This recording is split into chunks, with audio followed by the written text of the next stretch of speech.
Hello, our next session is on the topic, the place of the internet in the development of Africa, the case of Cameroon. Get ready as our speakers, Barrister Ayuk Etchu Nkongho, President of the Cameroon Union of Young Lawyers, and Mbanda Epanty, Managing Partner of 4M Law Firm, will explore the transformative power of connectivity and how it is shaping the future of this dynamic nation. Round of applause for them, please. Hello, ladies and gentlemen. Thank you once more. Thank you to the organizers. I want to welcome you here for this very brief discussion about internet in Africa. So permit me introduce myself once more. We have very limited time. I'm Nkongho Agbor, co-managing partner of K&M Law Firm and president of the Cameroon Union of Young Lawyers. So the Cameroon Union of Young Lawyers is a non-profit making organization where young lawyers from our country, which is Cameroon, come together to kind of consolidate knowledge, opportunities, create opportunities for yourselves and empower ourselves to be able to be competitive in the market. And this is the first time we're coming out international market, so you're going to bear with me.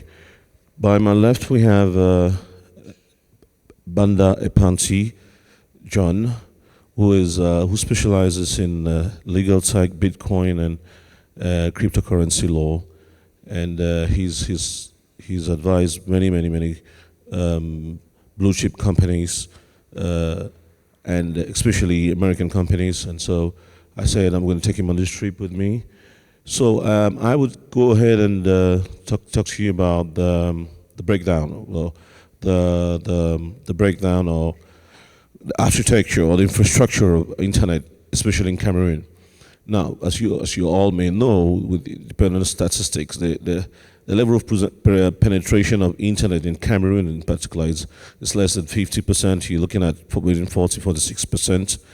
And we all know what the internet connection is required for to get infrastructures running and to get all the web developments and all the key areas which can help propose our economy in terms of doing business with the rest of the world. So in Cameroon, we have some pretty good laws which have been adopted and put in place in regards to the internet. We have first of all we have the cybersecurity law, the law on cybersecurity, and cyber criminality, which is one of the first and most important regulations which has been put in place to be able to manage the way people use internet in and outside the country. And then we also have some major developments and business opportunities in the telco areas, as it might be important for me to dive in quickly to give you what the market of Cameroon looks like. Cameroon is like the economic engine of the Central African region. The Central African region has an economic bloc known as the CEMAC, which is Central African economic bloc made up of 6 countries, which services over 100 services close to 100 million people. So if you have access to that market through Cameroon, which has a single central bank and has a single antitrust commission, yes, it's a fantastic opportunity for anybody who wants to come into that field. Now we see there's been an increase in many companies who want to do PSP, payment services providers, and payment online, payment aggregators. And for you to be able to get into that sector is regulated. So you must go through the central bank, and you must go through the central bank and the banking regulators and internet regulator of the region. So we've seen an increase in demand from companies out of the country, be it European companies, South African companies, Asian companies, or ultimately American companies. That has increased. And there's also there has also been an increase in all the areas, be it mining, be it telecom, be it agriculture. We recently worked on a project where there was a web application which was trying to be used for agriculture to be able to manage the harvesting seasons and all that due to the rains and everything that has the bad weather that comes with the region. So that in a nutshell, summarily, is the background of what is there in terms of legal infrastructure. Now, in terms of practical things, practical examples of how can internet drive more business into Africa and improve on the business environment. You know, we've seen a huge. There has been communication. Africa has connected to the rest of the world. It's a global village, and what we need is to use this connection, use this line of connection, this connection, or I'd rather say, use this vehicle to be able to reap the benefits of modernization from other societies and modern societies like the Americas and the rest of the world. So this is something which we, in Cameroon especially, the government has come up with a serial national development plan program of 2030, and it's given lots of concessions to IT service providers, integrated services, and all the other related IT-related services that could improve on the infrastructure in Cameroon. So the national development program, which the government is open to welcome many investors in the area, and it's something fantastic. It's a time to take opportunity for that, what has been done so far, to jump into the market. So I would hand over the microphone to Mbanda John, who's a specialist who probably go into detail in 30 key areas, talk about how internet has impacted our community and has impacted not only the community, but the output in terms of business opportunities and development of our economy. Thank you. Yeah, thank you, Tommy. Thank you all for sitting down to attend this brief session on the internet and the place of internet in Africa. It's been awesome what's been happening recently with so many fintech, legal tech solutions coming to Africa, and especially Cameroon and the digital transformation which is actually going on now. Recently, Cameroon came up with a series of laws to take into consideration this transformative impact of internet. There are several laws coming up on data protection, e-commerce, and whatnot. So Africa, it's not only a consumer, okay, of all these digital solutions that rely on the internet. Cameroon, most especially, has seen the influx recently of so many fintech companies, financial technology companies, especially with the law on payment service providers. So there's been a lot of work that's been done to increase the internet penetration in Africa and in Cameroon. You know, we can talk about the Central African backbone optical fiber projects nationally.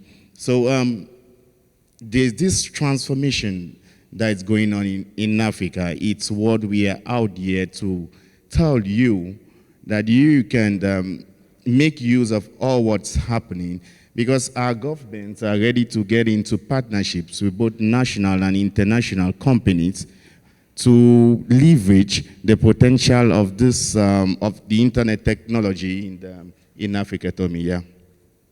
Yeah, it's worth mentioning that the opportunities abound in different sectors. You know, if we look at a sector like education, you know, it's common knowledge that distance learning is now something of very much in vogue. I would tell you from the last during the last COVID pandemic, the only one we've ever had, there was an increase, serious increase in the demand for internet in Cameroon in particular and other African countries, because you would know, you know, sitting in this hall, you have access to very, very good level of internet, you know, but in Africa, even if you pay a premium, you wouldn't get a 80 up to 80% service level agreement in terms of performance of the internet you get.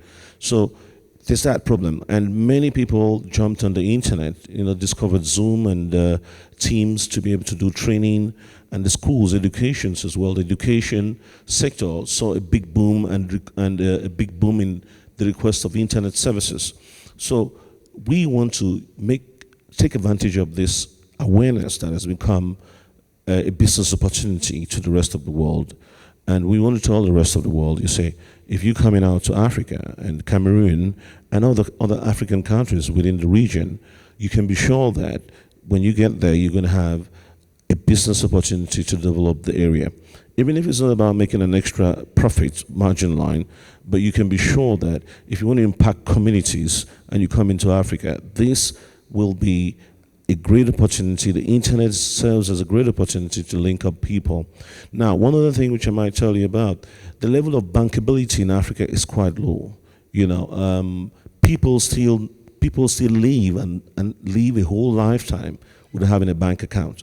Now, the business model from Kenya, which was the mobile money payment services, because that's the birth, the cradle of mobile payment services in Africa, that hasn't replicated in Cameroon only recently, after 10 years, which Kenya has experienced that. Now, today, the level of bankability has increased as a result of online payment services, mobile payment services.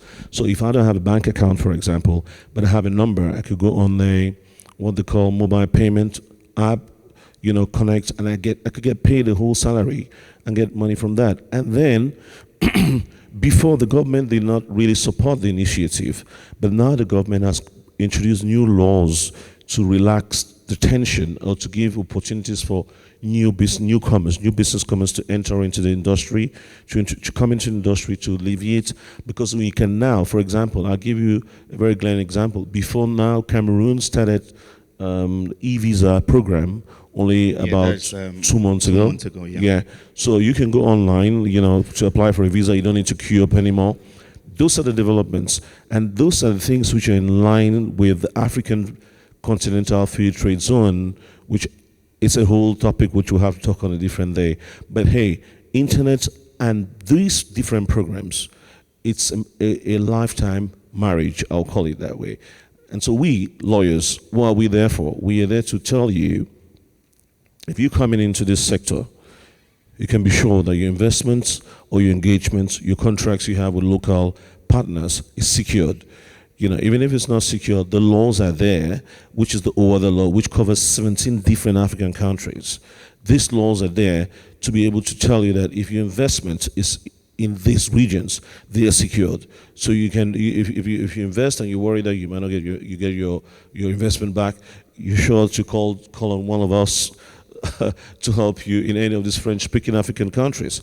And there's a lot of leverage in what we're doing, because we predominantly are French speakers, and we have a little bit of English speakers within a certain region of the country. But now we understand what an Anglo-Saxon businessman expects when he goes to invest in a different country. And we understand what the local guy expects from an investor. So we are there to play the role of, to be able to contextualize your ideas and match them with the actions of the local government. So I think if you talk about another area, the immigration area, where internet has done quite a lot of good for us. Yeah, so what we're trying to say is Africa and Cameroon in particular, it's very technologically friendly in terms of what is being put in place to facilitate investment into Africa and securing investment. And we have so many countries in Central Africa that have put in place legal frameworks that imposes arbitration as a means of regulating conflicts between investors. So it's not all about, we have recently seen a growing number of technological ventures coming in, from legal tech, education tech, edutech, agri-tech, health tech. We have startups like HealthLane. We have HealthLane. They have done a lot of seed funding, raised a lot of money. We have Fortune 500 companies that in Cameroon. I think some of you must have heard about Flutterwave, which is equally in Cameroon. So digitalization is something that's rapidly going on in Africa and in Cameroon. So it's it's time for the world to look at Africa differently and to come in and seize this opportunity that's there. I was talking with one of my good friends seated over there, and we spoke about the blockchain technology and what's happening there. We spoke about data protection, and we are even looking into how we can collaborate to work on some of those projects, blockchain-related projects in Africa. I spoke with another brother seated over there. We spoke about his legal tech project, which he's actually doing, and how we could deploy the same solution in Africa and try to customize it to fit into the context. Because whatever the solution, remember, internet has completely broken the fraction, the gates that used to, the barriers that used to exist between countries. So we consume the same technological products like any other person in the world. We have WhatsApp, we have Telegram, we have, just to say we consume the same products, okay? So nothing stops any investor or any product developer of thinking of how to go beyond the US market, for example, or beyond the European market and see Africa as a huge opportunity, because adoption of technology in Africa, it's very, very, very fast and friendly. So I'm going to ask you this question. Does anybody has anything on your mind? I have a secret to share with you, and I'd like you to give me something on your mind for the secret I can share. Is anybody who has any doubts, or anybody has thinks that after this conversation we could be able to give you a gateway into Africa? Anybody has any interest in Africa? So we spoke a lot about internet and its penetration and making its way through the digitalization of the country, right? The next boom is coming, which is Web3, and hopefully I will work with you guys as lawyers, as an advocate, as principal, to see how do we further enable this technology and spread it across so that we are an early adapter. Now we are catching up, right? It's like most of the countries are catching up because the technology stays in the United States, or let's say like UK or the more developed countries, but we want to get technologies to everyone's hands. That is the vision and mission of at least as an individual and an entrepreneur. So looking forward to work with you guys.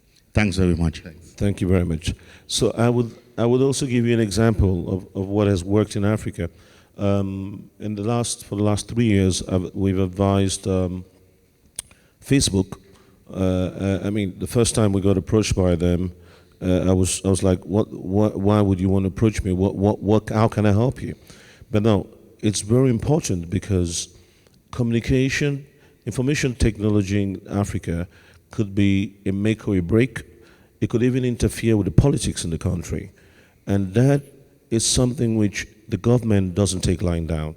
And the government wants to have its hand on social media and the internet. So Facebook came to us and was like, we want to understand what the data privacy law provides as security for platform users like ourselves. So we provided advice to them, and they kept coming back, and they kept coming to go like, oh, I want the same advice for Gabon, I want the same advice for Benin, I want the same advice for Chad, and it kept growing. And at the end of the day, we had a testimonial from them saying, we're quite impressed, we didn't know we were going to get this kind of services, the quality of services we had in Africa, even though we don't have a very well-structured data privacy law in place. So this is the kind of thing these are the kind of examples. And we also worked with Farm Intelligence, which came up with an application to be able to manage farmers and the seeds and the seasons and the bad weather and all of that, and predictability in terms of the productivity of the kind of seeds that will come after. So we advise them on regulatory issues. That is something which we are all watching closely, and we don't want to be left behind. So I can assure you that Africa is not about receiving scam text messages or trying to use the internet to make funny pictures or jokes, but we're into business. We're in for business. If you come, we will be able to receive you and guide you and show you the way. Yeah, Toby, you forgot to mention, the World Bank regularly seeks our opinion, our advice as consultants when it comes to technology-related issues. Yeah, and as I rightly said, Cameroon is under a rapid digital transformation. We have a law on data protection, which is ongoing. I think before we came here, we were working with the Prime Minister on the Prime Minister of Cameroon on the digital transformation infrastructure-wise, because there's a law which is actually, the law is actually being reviewed now, and so we've been called to share our perspective based on our experience in the domain. So feel free to get to us anytime, okay? We are here, we are open. So we had a question. Thank you, Mr. Tommy. Thank you, Epanty, for the wonderful presentation. Luckily, I'm also from Cameroon, and I am so... Actually, sorry, if you wouldn't mind speaking to them afterwards. No, I want to. The time is cut off. No, very short. If it's a short question. Yes, very short. Okay. Yes, so I want to say that what kind of advice do you have for people that want to invest in telecommunication? Because the internet is not the best, to be frank. So if you want to advise somebody to come and invest like in the internet, to give a fast internet connection, what kind of advice? Is it advisable for an investor here to come to Africa, to come to Cameroon, to come and invest in that particular domain? And how profitable and secured will it be for their investment? Yeah, well, we'll give you a straightforward answer, and we'll develop that privately because we caught up with time. Now, Cameroon is one of the countries that is the base that received the backbone line, the Central African backbone line, submarine, coming all the way from Brazil and landed in Cameroon. So that's a huge pipe of internet, optic fiber, coming from Brazil all the way to Cameroon to be able to service the requirements and needs for the whole of West Central Africa, all of that along the coast. So that already is an encouragement to say that in terms of infrastructure, major steps have been taken to be able to get to that stage. So I will conclude by telling you we are very, very pleased to have had the opportunity to share this little knowledge with you, and we want to continue this probably later on a private time. But hey, you're all welcome to want to do business in Cameroon. We are there to help you, advise you, and guide you. So thank you very much again once more. Thank you very much.